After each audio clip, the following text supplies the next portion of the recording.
Now, you've heard me mention this name. You saw me fangirl out a bit earlier. And we're going to talk a bit about the film, but also get into the life and the experience of Tangi Miller. But let me tell you, a lot of people may know Tangi obviously as an actress. She's best known as Elena from Felicity. Iconic, right?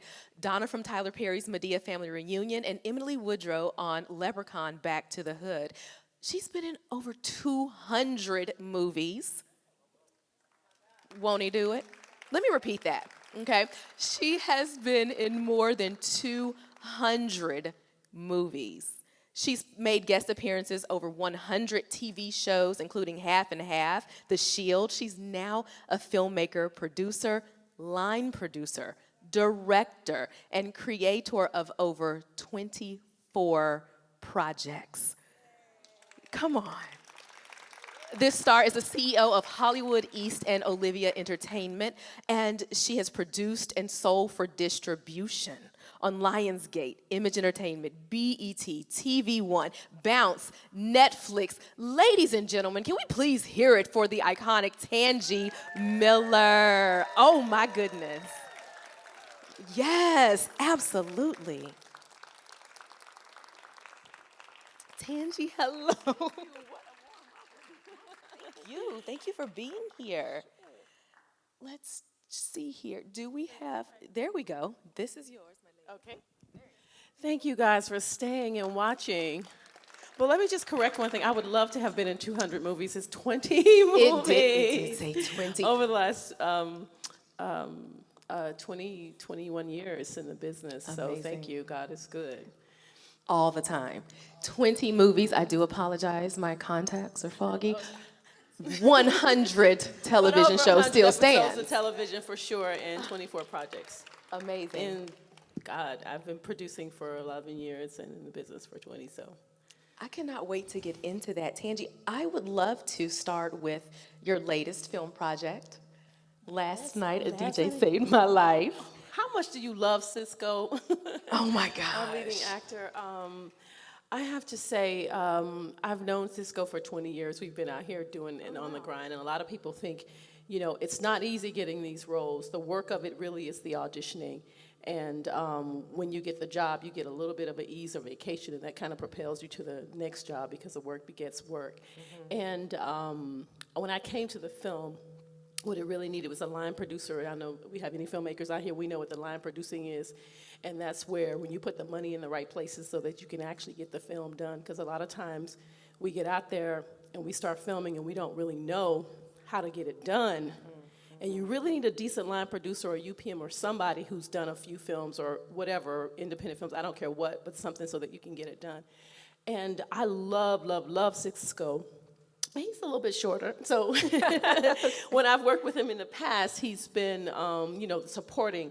And because he has all of these different qualities, I just knew that he would be the right person for the lead. So it was about selling him to the director, and I got them two together, and the rest was history. The rest was history. And Jasmine is in Atlanta, who's a friend of mine, and I love her to pieces. And she's also kind of small, so I felt like Oh, well, that just these makes are sense. these are so cute, and they're talented cute people, people. you know. And it starts with getting the right people. Well, it starts with the script, and I have to say, this is based on a true story. The heavier guy in the film, G Smooth, he's actually a DJ, and this is loosely based on his life. And the producer of the song, Last Night a DJ Saved My Life, he produced the song, which is where the movie title came from. And he always felt that it should have been a movie, so he started writing it, and he got with our other executive producer, and they fleshed it out into a film, and that's when it came to me. Well, let's talk about your vision, and thank you for those gems. We needed that.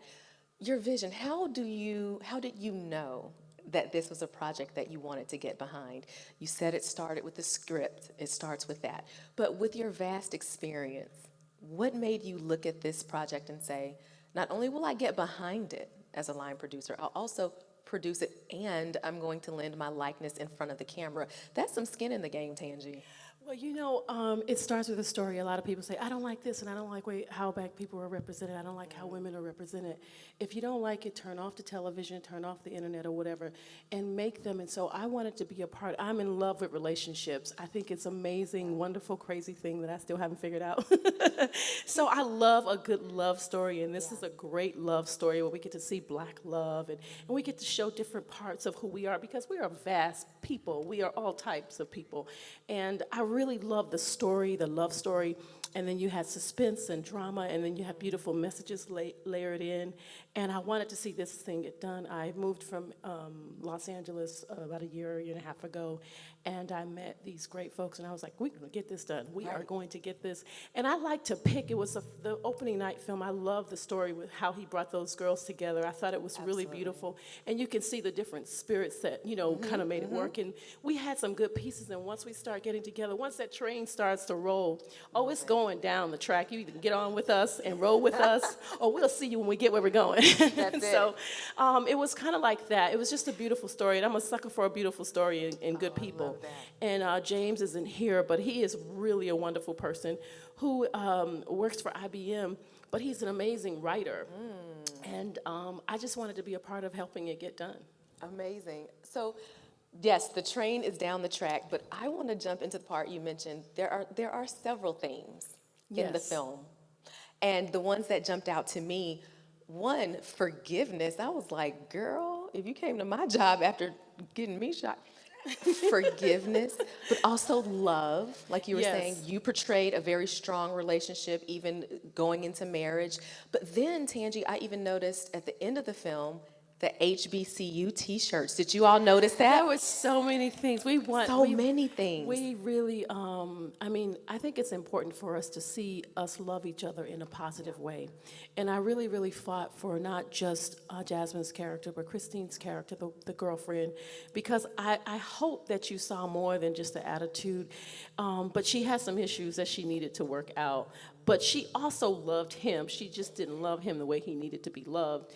And she wasn't patient enough. And then the theme with domestic violence. And sometimes you just need a push to say, I'm not going to do this. I'm better than this. I can do more. So, do you have a favorite theme among the ones that stuck out? It's always the love story. I think that's great. I think it's so hard to get the right people at the right time, because I believe you can fall in love as many times as you find the right person. Now, how long you stay in love is a whole nother story. But that's a whole nother story and a whole nother movie. But I just think that it was just beautiful how they found each other in the midst of all of this drama. He's having drama and she's having drama. It's like, and then G Smooth wasn't really interested in him until he became famous, and all the little things that we see and that we know. I thought the love for sure. Absolutely. Let's talk about that. It stuck out to me with G Smooth really kind of shading him at the elevator. Had no time. Shoe fly. Don't they do it though? And and as soon as he blew up on social media, my man, are we friends now? Oh, okay. We need you. Yeah, right, I bet you do. You. So talk to me about that, because that's hard, because it happens in the industry and you have to kind of let it go. And that's where I was going. Ooh, I'm Tell so us. real that it's hard for me. It's hard for me to make that transition, because if people are not real with me, I can't hardly let it go, but I'm working on that. So y'all pray for me. Pray for me. But you didn't like me then, so Right. okay. Right. So what's the But you difference? have to let it go, because the big picture is it's all a part of your journey, and it's all a part of the process. And God is still working with you and making you the best you that you can be. And that's a part of what you need to go through. So Absolutely. when you look at it like that, it's okay. You helped me get to where I was trying to go. Right. So, Tangi, I want to now pivot a little bit into your career. Okay. 100 TV shows, 20, come on. I was How so do you blessed. do that? I'm sorry, I didn't let you finish your question. Go ahead. I don't need to finish. I need to know how you did it. Well, starting with Felicity, that was a big act of follow. J.J. Abrams is like the best. So I think what I really, really wanted to do is to take my career into my own hands. I mean, I don't love auditioning. I love acting, and I love being able to prepare for a role. Like, I hate when you don't have but like a half a day or a day to get. I want to be able to do a good job. So I found that difficult because I wanted to always be ready, because I always say that's the only thing that you can control. You can't make a person hire you. You might not look the part. You might be too tall, too dark, too light, too whatever, the wrong race, whatever they're trying to do. You can't even get into that. You have no power over there. But as a producer, you get to say, I want to tell that story. I want to work with that director. Oh, I might want to direct that. I want to work with these actors. I want to edit this way. I want to tell this story. I want to do this. I want to focus on that. So even though it's a lot more work, Right. I feel more comfortable and I feel like I have a voice. So that's kind of what got me into it.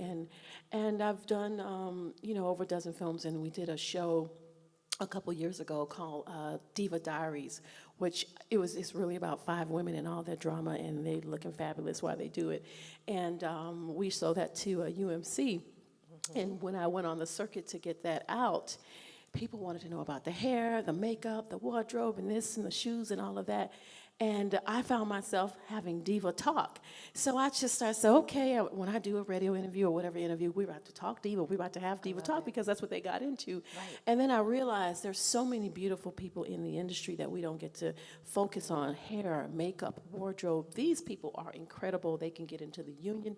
They bring you really can't do it without them. So, Right. and I said, you know what, why don't we talk about that? We got hair issues, we got drama with all of that stuff. And, we define diva as developing internal values artistically, because if you don't feel good inside, it's going to be hard to really keep it outside. You can dress it up, but it starts to look a little different. It's like, if you really don't feel good from the inside. So we have a show.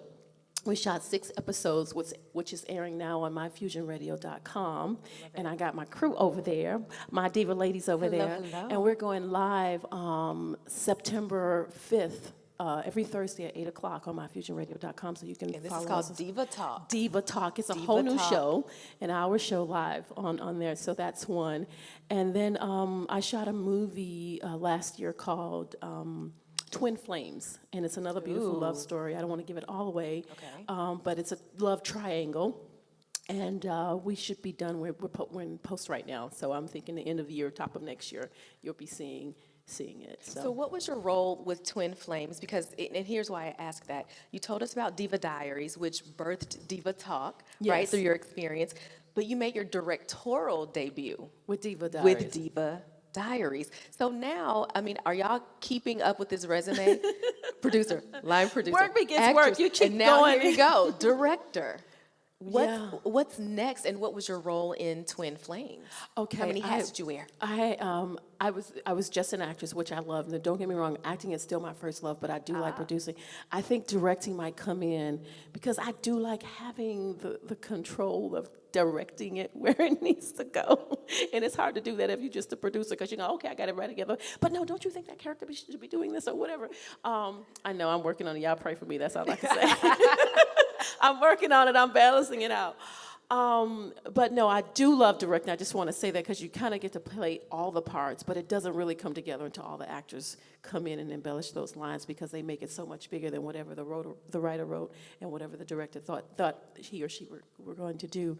But on Twin Flames, it's a love triangle, and I play the wife. And I don't know how to say without giving it away, but it's very, very dramatic. It's more of a drama. Okay. And I love, love, love drama. So as an actress, I get to wallow in all of that all the drama, all of those emotions and emotions. feel it I and- get to work a whole lot of stuff out in that. But I'm an actress in that one. So, Tangi, my question, and maybe this is a question on the minds of a lot of our creatives here. Obviously, you started out as an actress, but also you're very credentialed in several other very key roles when it comes to film and even TV. How do you decide to take the leap and try another role? Is it not enough to just be an actress, just be a producer? How do you mesh those? When do you know? You know what? It all started. It developed. I didn't know. If I had known, I could have prepared a little bit more. I would have, followed folks around and studied it, because I believe in studying. I believe you ought to understand and know what it is that you say you want to do. I did an independent film called After School with a friend of mine who's an actor, writer. and eventually became director. And I was the leading lady in it, and everything was kind of going crazy. And I'm the oldest child, and I was like class president and this and this and this. Right. So I'm already kind of like, I would start putting stuff together because I just can't help it, right? So I was like, okay, we got to get our SAG paperwork. Okay, we need a base camp, but we don't have a first AD. What do you mean you don't have a first AD? We got to have a first AD. So I started hiring people and just like, okay, you're going to be, you do this, this, this, and this. And he said, well, you know, you're producing. I was like, really? He was like, yes. Do you want to produce? I said, okay. Okay, whatever that is. And you know, producing is really just making it happen. Whatever you got to do, you make it happen. If it's picking somebody up, finding the food, whatever, you produce, you make it happen, you get it done. So that's how I started. And I was like, well, hell, we got 11 kids, you know, 10 characters. If we just made a simpler movie, I think I can do this. I know all the parts because after being on television so long, you know what roles need to be, you know, what things you need to have. And then I was always good with money. So the line producing, I mean, as I continued to make movies, they just layered. And when I got to Diva Diaries, I wasn't planning to direct that, but the females that I had that were going to play the different parts, they were not available at all these different times. We almost had to go into production like within a few months. So the guy that I wanted to direct it was not available. And then my girlfriend was like, she's casting director. She'd been trying to get me to direct. I was like, girl, I don't want to do anything else. I don't want to do anything else. And she's like, well, but I think you can do it. And then I was like, you know what? I might have to do it because she's going to go to Atlanta. If we don't get this in the can, it's not going to happen. So then I talked to my DP because you get familiar with everybody. And I was like, okay, well, help me with the shot list and all of this stuff. And we just start breaking it down. And once I got into it, I was like, oh my God. It was, do you direct as well? I have before. Okay. But I'm a producer. But you know what, you get into it and it's like, okay, then you can see the scenes and you can see the shots. And even if you don't know what you call it, you got a strong DP, I would say if you're a first-time director, get you a strong DP because they will help you figure out how to get those angles because you kind of know what you want to see. And if you can explain it, you're like, I want it here, I want them like this, and I want you to come out like this. Can you come down? And, you know, and they'll help you figure it out. And then you just have a meeting before you get into, and because I'm a planner anyway as an actor, you have meetings before you shoot. And then you can work out your shot list if you don't have it all, you know, like directors, formally trained directors, they're ready. But if you kind of like, you know, but I like to see the location anyway. I like to know how it's going to go. But if you do that, you can get through it if you have an eye for it. So that's how I started. I love that. I'm so fascinated. Do you hear how strategic and clear Tangi is? Oh my goodness. So when you host your master class, we're going to all come and hang out and figure this out. Now, speaking of figuring things out, because you've mentioned get it done and figure it out and you're very strategic, you've also sold content to platforms. We all know streaming is the new wave. It's next and now. Yes. And you've produced and sold content to those platforms. That's the other element. And that's a big secret and mystery to so many people. It really is. You have to remember who your target audience is. And I have to say, I started undergrad, it was marketing business. And graduate school was television film acting. So I do have even though I didn't really work in the area, I have an understanding of how it is. You have to remember who you're targeting. So as a filmmaker, you're really targeting the distributors, so you have to know what they want. They want recognizable faces. They don't have to be major stars, but 3, 4, 5, you know, as many recognizable faces as you can, a good story, and really good acting. You need to be able to hear it because hearing it is half of it. So if you can get a good picture, you can hear it, you got some recognizable faces and a decent story, you got a sellable movie. Now you got to sell it. Now you got to actually get out and sell it. And that's just, I like the film festival circuit. A lot of people, you know, we don't have the money or the budget for marketing and testing your audiences. But at film festivals, it's a wonderful way to test the audience. Like, for example, you're showing it in Atlanta, you're showing it in Texas, you're showing it in California, New York, Chicago, Miami. These are all very, very different people, even though they may be people of color, but they're very different people. But if they're laughing in the same places, if y'all saw me over there, I had to go to the back because I was laughing. I said, I'm laughing at my own movie. Let me see what they're laughing at. And you all were getting it, and it makes me feel good. Now, some people actually pay to get that feedback. You see people passing out, saying, can you watch this? You can watch it for free. We'll give you this. So you can do it that way, and then people start to hear about your project, and you get to understand what it is that you have, because a lot of times distributors, it's like poker. They're trying to get it for nothing. They don't want to pay for your film. They don't care because they know that you love it. You're artist. You're going to do it anyway. You'll probably do it for free like me. I would do it for free anyway. I mean, this is what I love to do. This is what I have to do. I think when you let audiences watch your work and they like it and they get it and you know that this is what I intended and they got it, you feel confident in what it is that you have. So when they start making offers, you're like, no. I'll keep taking my film around. And then it just makes you confident in that, and then they actually start coming to you, and it's a lot easier. But it's always a challenge until you get that deal that Ava how do you say it? DuVernay. DuVernay deal. You've got to sell it every time. So just keep in mind that your target is not just the audience, but the distributors, and they work with names, recognizable names, and good actors are always looking for great parts. We love it. My girlfriend did Monster, and I told her when she was going to do it. She was like, "Do you want to play this part?" And I was like, "Listen, you need to get, someone who can help you with this piece." And I felt like it because it was really, really dark. I thought it should be a white woman. No offense. And she got Charlize Theron to do it. I said, she'll do it. You know what? I'm an actress, and I know she'll do it because she needs a role like that. So if you have a great part in your movie and you want a particular name, people will do it because they want a good part. We live for a good part. We need a good part.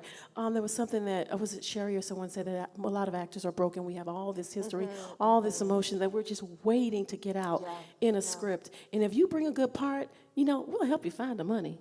And some people will get on and executive produce to help you get it done if it's something that really fits them. So you've got to be smart and strategic in how you approach people as well. Absolutely. So unpack that for us a bit, Tangi. How do you approach people? Because I'm sure a couple of people are saying, I love it, I'm ready, sounds good, but how do I get to the names? I do have friends. Like, I have been working. So you start with your Rolodex and everybody knows somebody. I mean, so everybody that you know knows somebody. And if you you start with a good story, you got to have a decent story, and it has to make sense for them. So you create a win-win situation, and we talk about this all the time, right, Trace? You create a win-win situation for your whoever it is that you're going after, and they will most likely, and you get the script to them, and if it's good, they're gonna go like, They'll figure out how to do it, especially if it's a good leading role for them. You know what I mean? We didn't have a whole lot of money, but I know that Cisco wanted a leading man role because he's been playing supporting roles for 20 years. So, and I know that Jasmine is gorgeous, and I was like, they have not made you as beautiful as I know that you are. Let me make you leading lady in this movie and make you gorgeous. You know what I mean? Because she's great on Saint Sinners, but she was fabulous in this film, right? Absolutely. And I just love dolling her up. And when you can do that for an actor, because I'm an actress, so I know, I do it for myself when I want to, and when you can sell it like that, and you're selling it to them, and they're ready to hear that because you're giving opportunity as well. Right. So let's transition because I feel your passion for the arts, but you also have a very strong philanthropic heart, and yet it's still connected to the arts. You are a brand powerhouse. You're so consistent. You are so sweet. You're so consistent. I love that. Talk to us a little bit about your philanthropic organizations, EAT, Education, Arts, and Travel. Your nonprofit organization. Well, my personal hobby is traveling. I've traveled to like 60 countries and 6 continents. My next country is Antarctica. And if all goes well and the weather is good, I'll be going by the end of the year. So that's just something that I love to do. Right. And what I find, I came from the education around, I got the MFA and all that good stuff, and it didn't mean a doggone thing in Hollywood, okay? Nothing whatsoever. But it made me feel good because I was like, I know what I'm doing, okay? If you give me this script, I'm gonna break it down, I'm gonna deliver you this character. If you don't hire me, that's because you didn't want me, and that's okay. But what I found is a lot of times people don't know how to bridge the gap between the community and actually Hollywood. And I feel like we need more voices doing that, just from the local level, whether it's students, just people in the community, and I just wanted to be a part of that because I felt like, here I am finishing school, and we don't know how to get an agent. This is crazy. Wow. So some people who didn't go to college and they were working at the restaurant and whatever, going to all the parties and shaking their tail, dressed half naked, they getting a role faster than me, and I actually studied trying to do it. So I was like, we have to teach folks how to get there without the casting couch. And I mean, you don't need to, I don't think you need to do that. I mean, of course you can, there's many ways to skin a cat, but there's other Right. ways you can skin a cat that you can be proud of the next day. Hello. Okay. But there, a lot of people don't know that there's a book that comes out every quarter Okay. called The Right Agent, The Right Manager. If you ever heard of Samuel French, you can go online and go to those stores. And if an agent or manager, whatever company is not in there, is not accredited, but it comes out and they actually tell you what they're looking for, women from this age to that, men from this age to that, young, folks, or whatever they're looking for. And you can send out your resume, headshot, do it online, and you can actually get people to call you back. And if you have 100, 200 headshots that you've sent out to folks and you've got no callback, then you need to change that headshot. And so it's just, little things like that, acting classes, stories, messages, just to help people understand how to get in. It takes work. A lot of people don't understand. The work is actually getting the job, being prepared when you get the opportunity to have the audition, using your resources and pulling everybody together, creating win-wins so that people can work with you to make your dreams come true and they can find their dreams in your dream. So there's just so many things, and I just think that it's really important. There are a lot of people in the industry, and we work hard. That's why I loved hearing Sherry tell people how much work it is. If you really want to do this, you do have to be ready to work. It doesn't come easy. And what I find interesting, to your point, because you're helping people to navigate their dream, excuse me, No worries. but also through your nonprofit, you work with middle school students. I love middle school college students. So talk to me a little bit about why. Is it about legacy? Is it about making sure they don't make the same mistakes by the time they get to this room and Well, still try to figure it I out? find that when kids know what they want to do and they get into something, because I had a troubled background, and when I got into theater, it was like an outlet for me. Oh, wow. And you can work out your emotions or whatever's going on at home. I was so happy to go to school. I was so happy to get into a play. I was so happy to be in band. I was happy to do those things. And that keeps kids out of trouble because they have something to do. And it's cool, You can pledge for the theater, you know what I mean? You may not be able to afford all those things, but this is something that you can come and work. And even if you don't actually, decide to be an actor, it helps you in business. You're a better spokesperson. You're more confident. You sit better. You dress better. You know how you look on camera. You figure out how to do your hair. I mean, how to dress, how to sit, how to eat. I mean, there's so much that you can learn in film, and I just think that it gives so much confidence. I've seen kids come from not talking to dancing and talking and just being outgoing. And they may never become actors. It's not always about that. But I think it's a great way to exercise emotionally and love and to kind of come out of your shell and to get away from home if that's what you want to do. So about getting away from home, we don't have to dig completely into this, but my question is, how close is Tangi Miller today to the dream little Tangi had as a girl? Are you who you wanted to be when you grew up? I think so. I think I'm evolving. That's a hard question because I thought I would go into business and real estate. Well, I do. I do business and real estate because that's another thing. As actors, you don't know how those residuals are going to do, and they really do wane down after 10, 20 years. So you have to understand something like passive income because, I don't know anybody that works continuously and gets paid, 20, 30 years in a row as an artist. We do have to put in 10 years before we get our tenure or whatever. Well, that's what they call it in when you work in the education world, but we get our retirement after 10 years at the retirement age if you put in and made a certain amount of money. Thank God I've done that. Thank you, Jesus. However, you still need passive income in the meantime because once you've been on shows and stuff, it's kind of hard to go get a job at the mall or become a flight. I would probably be a flight attendant. But I've done everything I thought I wanted to do that way because I wanted to go into real estate and I wanted to do business, and I do that. I buy multi-units. I believe you have to have more than one door because you get more money. Right now, I'm working on ventures with a partner of mine, and Atlanta is just popping, and so is Houston. I'm thinking about Texas, y'all. So I think it's really important to create passive income. I always tell actors, figure out like 3, 4, 5 ways to make money. When I decided to be an actress, I was a junior in college, and my professor said, I don't think you're going to be happy just, getting a job. And I didn't understand what she meant. At the time, she knew that I needed to pursue this. And at the time, it was a hobby for me.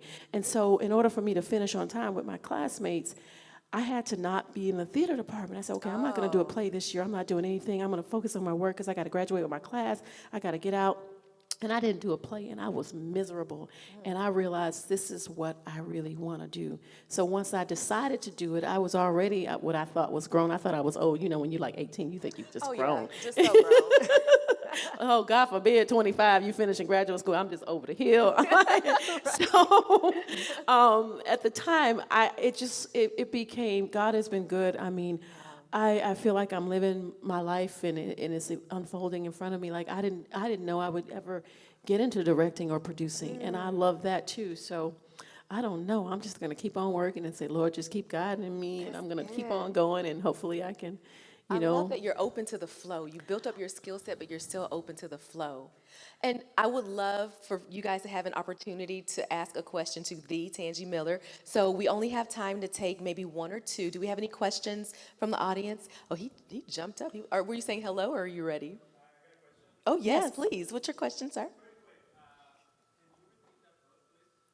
It's called The Right Agent, and I think his name is Keith Wolf. Keith Wolf, The Right Agent and The Right Manager. You're welcome. Brilliant. Pick Tangi's brain. Yes, one sir. more question? Do we have another question for Tangi? You know what? I'm liking Austin too. This is my second time, and I hope to be back. I really like Austin. We did Felicity's reunion here last summer or so, and it was just amazing. I had such a good time. So I'm discovering Texas, and Austin is definitely on the list. It's a really great place.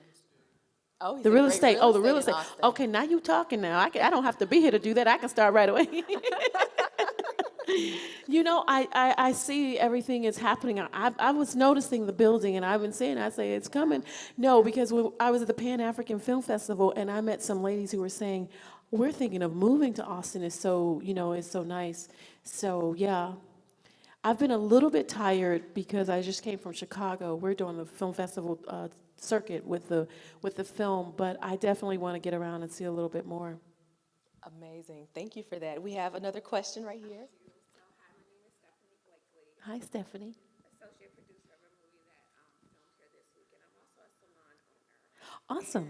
And so when I see movies, what is the deal with hair and makeup in the movies? I know I did. Like, I see wigs and things like that. Are the actors and actresses responsible for their hair? Is it fresh? Well, they should be. Well, depending on what the film is. But I can tell you on some of the shows where budget is not an issue, there's just not a lot of us. I have actually gone with my natural, because I got natural afro, okay, and a lot of hair. And so I have gone in and think, okay, they're going to do my hair, my makeup, come butt-faced, naked, hair, afro, ready to be whatever they're going to do to it. And they like, oh my God, we're going to have to put in a ponytail. We don't know what to do. And I was like, what do you mean? Yep. I didn't even understand. And I'm very passionate about it. And since I've been making movies, I've been able to help at least a half a dozen folks get into the union. Hair and makeup folks, they work so much. That's They're on awesome. so many shows. I can barely, I'm like, look, you owe me a hairdo whenever I'm in LA, okay? But I'm so passionate about it because what happens is, you're so lucky to get a job. It's hard to get a job. You don't want to be the girl that they say, oh, she's like 2 hours, and I'm not sure. Because a lot of times hair, makeup, wardrobe, and everybody's hired before you get the job. And if you are not coming in, because they're not doing this for you, and it's not often that anybody, black, white, whatever, that they're doing the whole thing because of you, you don't get to pick your hair and makeup that you can Taft-Hartley into the union. So you've got to deal with whoever's there, and they may not ever have done black people's hair, or makeup. Oh, I've been on sets where they didn't even have my makeup. They were putting body makeup on me, and I had craters on my cheeks because they didn't have my base. So I have learned to come with my base. I've learned to come with my hair. I have to do so much more work than folks that don't have to worry about that. So that's one of the things, one of the reasons why I'm creating Diva Talk, and one of the reasons I'm so passionate about helping people, specifically hair and makeup folks, get into the union, because once you're in the union, they are going to hire you because they need you. And you know what? Once you get in there, you do hair or makeup or whatever, we're like, oh no, I want her. And nobody wants to sit in that other person's chair. My girls are working, okay? and guys are working their butts off. So they got 2, 3, 4, 5 shows because then the actors start requesting. So that's the problem. The problem is if you go and you have a bad hair day or a bad makeup day, when you look at the movie, you don't know that they didn't have the right hair person. You don't know that they didn't have the right makeup person. You just go, oh my God, Tangi looked kind of crazy. What was up with her makeup? Oh my God, what's wrong with her skin? Oh my God, she didn't even press her edges. I mean, all kinds of stuff. So we go, listen, let me go get this done before I go, well, woohoo, I got a hair right here. You know what I'm saying? So we work it out because the bottom line, we need to keep working. And we can't have you seeing us looking crazy on screen, and we just take it into our own hands. We shouldn't have to do that. And it's getting better because we have more shows. Thank God for Tyler Perry, because I mean, you can say what you want to say, but he's putting people to work. He's putting hair, makeup, wardrobe people to work. He's getting those crews into the union, and they can go on and work on the other shows and all that kind of good stuff. Well, that's what's going on. We got to do what we got to do. We can't fight that fight. We done been through 4 or 5 callbacks to get the job, and probably And then 10 other auditions where we didn't get the job. So listen, we're not trying to be the girl that takes 3 hours to get, oh my God, and nobody's gonna do her hair and we look crazy with the ponytail that we didn't mean to have. So now if you meant to wear your hair in a ponytail, I mean literally, I mean my first job, I got a ponytail and I've always worn a top knot on my hair, all natural, and I was just like, I was like, how we gonna get this up in a ponytail because I don't have any gel with me or what. I mean, it was a hot mess. Right. And I've been on sets where I'm wearing body makeup and I mean, and it doesn't really match and I look crazy. So, no. Diva talk makes so much sense, doesn't Listen, it? Diva, this is Diva it's talk. hard. So be easy on the actresses. A lot of them would probably love to wear their natural hair, but there's nobody there to do it. That makes sense. A lot of times, I shouldn't say never, but when I see like hair and makeup, especially hair, somebody could do my hair, I'm like, oh my God. I'm like, I love you. What are we gonna do today? You know, but it's rare that you get that. So, ladies and gentlemen, Tangi Miller.